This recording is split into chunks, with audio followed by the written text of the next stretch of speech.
So I want to tell you a quick story. And the story is about right before I made the decision to take off on the adventure.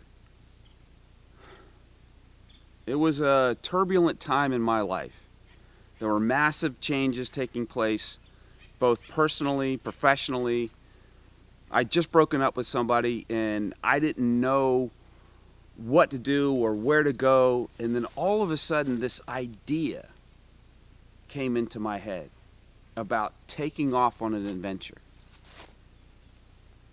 And it was almost instantaneous. It just appeared within me. It's something that I'd always wanted to do anyway. I mean, that question that I ask, have you ever wanted to take off on an adventure or anything else? And I do, and I have my entire life. The moment, the exact moment that I said, hell yes, I'm gonna do that, everything started to change. I felt it in my body.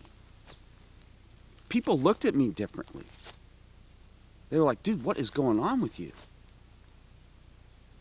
And I made the commitment to actually go on the adventure, and once I did that, things started to fall into place. I went to my work and I said, I'm going to be gone. We need to work this out. We worked it out. I had to figure out what to do with my dog. I'm not going to take a dog with me on an intense adventure like that. That would have been cruel to him. So I needed to figure that out. Time's clicking. I made the decision 6 months before I took off. Well, I figured it out.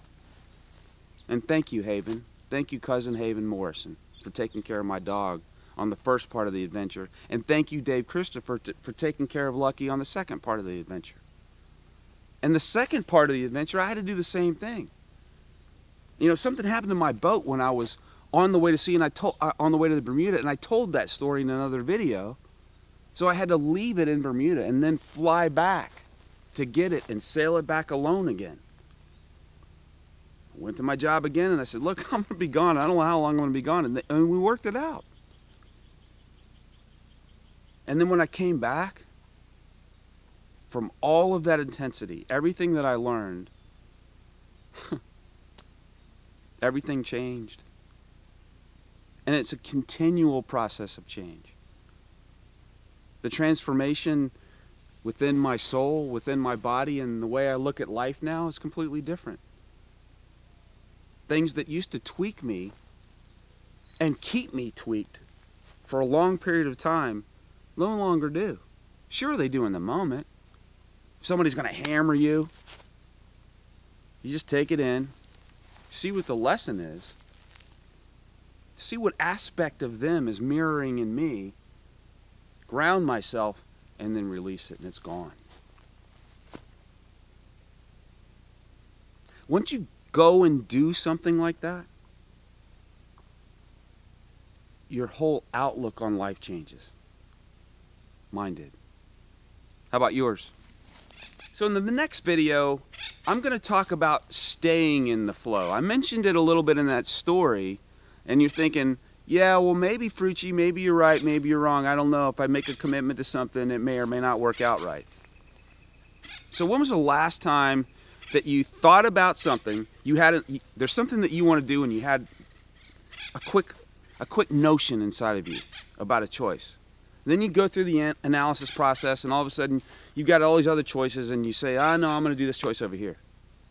And it doesn't work out. You want to make a choice. You want to make a decision.